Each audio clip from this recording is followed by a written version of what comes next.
اور تم سے ذوالقرنین کے بارے میں دریافت کرتے ہیں، کہہ دو کہ میں اس کا کسی قدر حال تمہیں پڑھ کر سناتا ہوں۔ ہم نے اس کو زمین میں بڑا اقتدار دیا تھا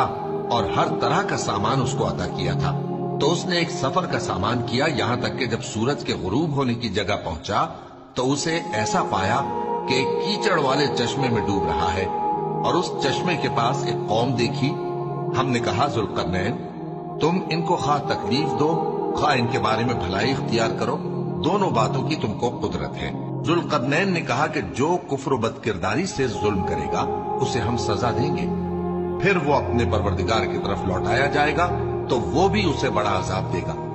اور جو ایمان لائے گا اور عمل نیک کرے گا اس کے لیے بہت اچھا بدلہ ہے، اور ہم اپنے معاملے میں اس سے نرم بات کہیں۔ پھر اس نے ایک اور سامان سفر کیا، یہاں تک کہ سورج کے طلوع ہونے کے مقام پر پہنچا تو دیکھا کہ وہ ایسے لوگوں پر طلوع ہوتا ہے جن کے لیے ہم نے دھوپ سے بچاؤ کی کوئی اوٹ نہیں بنائی تھی۔ حقیقت یوں ہی تھی، اور جو کچھ اس کے پاس تھا ہم کو سب کی خبر تھی۔ پھر اس نے ایک اور سفر کا سامان کیا، یہاں تک کہ دو اونچے سیدھے پہاڑوں کے درمیان پہنچا تو دیکھا کہ ان کے اس طرف کچھ لوگ ہیں کہ بات کو سمجھ نہیں سکتے۔ ان لوگوں نے کہا کہ اے ذوالقرنین، یاجوج اور ماجوج اس علاقے میں فساد کرتے رہتے ہیں، بھلا ہم آپ کے لیے خرچ کا انتظام کر دیں کہ آپ ہمارے اور ان کے درمیان ایک دیوار کھینچ دیں۔ ذوالقرنین نے کہا کہ خرچ کا جو مقدور اللہ نے مجھے بخشا ہے وہ بہت اچھا ہے، تم مجھے قوت بازو سے مدد دو، میں تمہارے اور ان کے درمیان ایک مضبوط رکاوٹ بنا دوں گا۔ تم لوہے کے بڑے بڑے تختے میرے پاس لاؤ۔ چنانچہ کام جاری کر دیا گیا،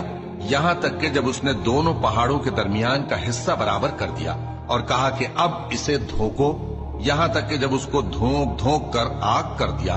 تو کہا کہ اب میرے پاس تانبا لاؤ کہ اس پر پگھلا کر ڈال دو۔